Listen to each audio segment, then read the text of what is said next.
Nous sommes avec un homme heureux, il n'y a que des gens heureux dans ce stand aujourd'hui, c'est Mattia Binotto. Alors si on se recule un petit peu dans le week-end, jeudi, Jean, vous aviez été reçu par Mattia Binotto pour un entretien, vous lui aviez demandé évidemment le rêve de ce week-end et évidemment c'était de terminer par une victoire devant le peuple de Ferrari. Comment vous vivez ces moments, Mattia Binotto, tout simplement? Je crois que l'émotion est très forte. Il n'y a pas que le stand, ici il n'y a pas que le garage qui est content, je crois que c'est tout l'emprise, c'est toute l'ambiance, c'est l'Italie. Et je crois qu'on en est conscient et ça nous rend encore plus contents. Mais l'émotion est très forte. Je crois que pour moi, ce n'est pas la première fois qu'on gagne à Monza, ce n'est pas la première fois qu'il faut cette émotion, mais on ne s'habitue jamais.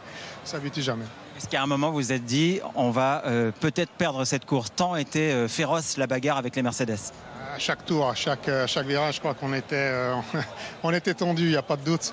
Peut-être le contraire, c'est peut-être à 2 tours de la fin que je me suis dit peut-être qu'on va gagner. Voilà, c'est plutôt ça. Donc c'était pour 51 tours la grande tension et peut-être les 2 derniers. Je ne veux pas dire relax, ce n'est pas le cas, mais on a commencé à y croire.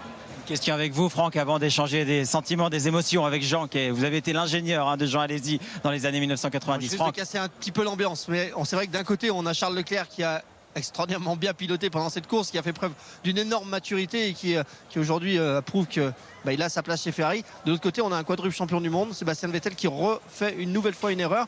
Comment ça se passe à l'intérieur d'équipe? Comment on fait pour essayer de faire en sorte que cette énergie soit positive pour tout le monde? C'est dommage pour lui aujourd'hui. Je crois qu'il était en train de bien tourner. Il avait une bonne pace. Il était en train de se rapprocher de Bottas. Il avait juste pris le DRS. Donc il aurait pu faire une belle course. Et puis c'est vrai qu'une petite erreur comme ça, en face, ça compromis toute la course.